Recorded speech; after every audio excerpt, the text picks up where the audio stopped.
Cold press ఆయిల్స్‌కి, refined ఆయిల్స్‌కి difference ఏంటి? హ్మ్. Good question.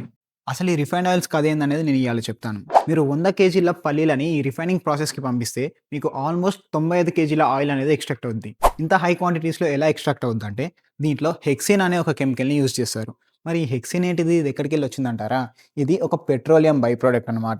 ఈ హెక్సేన్ అనేది ఒక డిసాల్వింగ్ సాల్వెంట్. ఈ హెక్సేన్‌ని హై టెంపరేచర్స్‌లో పల్లీలతో పాటు కలిపి మెకానికల్ ప్రెస్ చేసినప్పుడు అంత ఎక్కువ యీల్డ్ ఆఫ్ ఆయిల్ అనేది మనకు ప్రొడ్యూస్ అవుద్దనమాట. మరి ఇంత హై టెంపరేచర్స్‌లో హీట్ చేసినప్పుడు నేచురల్‌గా ఆయిల్ యొక్క కలర్ అనేది చేంజ్ అవుద్ది. మరి బ్లాక్‌గా ఉన్న ఆయిల్‌ని నువ్వు కొంటావా? కొనవు. దానికోసమని దీంట్లో ఆ కలర్ మళ్ళీ ఆయిల్ కలర్‌లోకి రావడానికి ఆర్టిఫిషియల్ కలరింగ్ ఏజెంట్స్ అనేది యూజ్ చేస్తారు. ఇది ఇంకో కెమికల్. కలర్ ఒకటే చేంజ్ అవుద్దా? లేదు. కలర్‌తో పాటు స్మెల్ అండ్ ఫ్లేవర్ కూడా చేంజ్ అవుద్ది.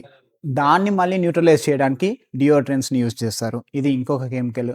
అలాగే ఈ రిఫైన్డ్ ఆయిల్స్ అనేది చాలా హై క్వాంటిటీస్‌లో ప్రొడ్యూస్ చేస్తారు. మరి అంత హై క్వాంటిటీస్‌లో ప్రొడ్యూస్ చేసినప్పుడు వీటి షెల్ఫ్ లైఫ్ మినిమమ్ ఒక 1 ఇయర్ టు 2 ఇయర్స్ మధ్యలో ఉండాలి.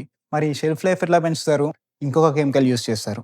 ఇలా మీకు తెలియకుండానే డైలీ మీరొక 5-6 types of chemicals me cooking ఆయిల్‌తో పాటు మీ బాడీలోకి తీసుకుంటున్నారు. అదే మన కోల్డ్ ప్రెస్ ఆయిల్స్ విషయానికొస్తే ఇక్కడ మీకు ఎటువంటి కెమికల్స్ ఉండవు. అండ్ టెంపరేచర్ కూడా చాలా తక్కువ.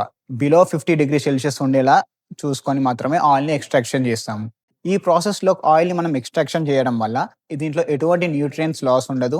అంతే కాకుండా ఫ్లేవర్స్ కూడా ఎన్హాన్స్ అవుద్ది. ఇది బేసిక్‌గా రిఫైన్డ్ ఆయిల్స్‌కును, కోల్డ్ ప్రెస్ ఆయిల్స్‌కున్న డిఫరెన్స్.